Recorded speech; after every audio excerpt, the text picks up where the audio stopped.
If for any reason during that last command, the fillet command, the UCS icon seemed to get in the way, let me show you how to move it. Going to the View pull-down menu, selecting that, I'm moving my cursor down until I get to the Display text, and that Display command reveals cascading menus. I'm going to move my cursor over to where it reads UCS icon, and that reveals the last set of options. Right now it is on. There's a check mark there, which means our UCS icon is on. Below that, it reads origin, and it has a check mark. That means the UCS icon is currently located at the point of origin, where x equals 0 and y equals 0.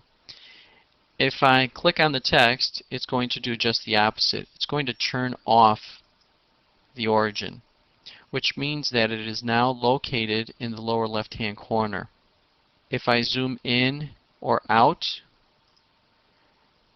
the UCS icon remains docked at that location. If you want it back at the point of origin, you simply go back to View, go to Display, over to UCS icon, and turn it on and place it back at the point of origin. And as I zoom in, it remains there unless the x and y of 0, 0 are not available on the screen. Then it defaults back to the lower left-hand corner. Notice if I zoom out, now it can show that point of origin, so it places it there. If I pan my drawing down slightly, it cannot show it anymore, so it reverts back to that location. I'm going to zoom extents.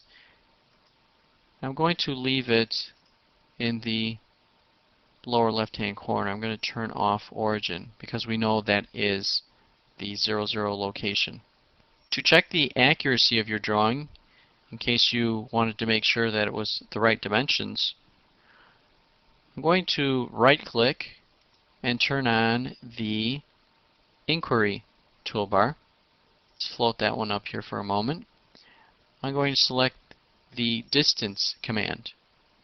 By picking that, I look at the command line. It indicates to specify the first point. What I'm doing is measuring the distance between 2 points. I'm going to select this endpoint, specify second point. I'm going to take my cursor up and select this endpoint. And notice how it works very nicely because I have the object snaps running. So it picks the exact endpoint of the line. When I click on that, I look at my command line. The distance between those 2 points was 6 feet 2 inches. Angle in the XY plane was 90 degrees.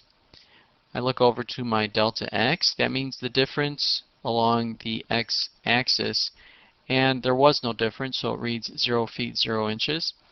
Delta y, meaning the difference along the y-axis, was 6 feet 2 inches. So that reads correct, and that's where I'd like it to be. Now if I measure along the x-axis, let's do this one more time. Select distance. Specifying the first point, I'm going to select this endpoint. I'm going to take my cursor across. Notice how it's going on a diagonal. That's okay. I'm going to pick this endpoint. And as you can see, the distance traveled along the diagonal line there was 3 feet half an inch. And that's fine. You see angle in XY plane is not exactly 0 degrees. But if you look at the delta x, the distance traveled along the x-axis was 3 feet.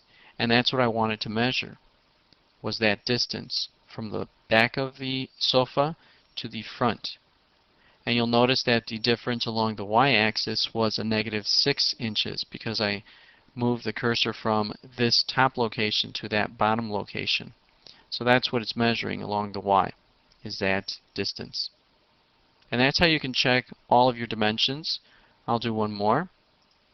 Distance from this endpoint to that endpoint. as you can see, 1 foot 10. If you're going straight up or down or side to side, you can look at the distance, and then the delta x and delta y just verify the distance that you've traveled with the cursor. Now if you'd like to, you can leave the inquiry toolbar open if there's enough room on your screen. You can simply dock it, or you can close it out and open it the next time you need it. By the way, the keyboard shortcut for that distance command is DI for distance, DI, enter, specifying first point, specify second point, and there you go. So again, toolbar or keyboard works the same way.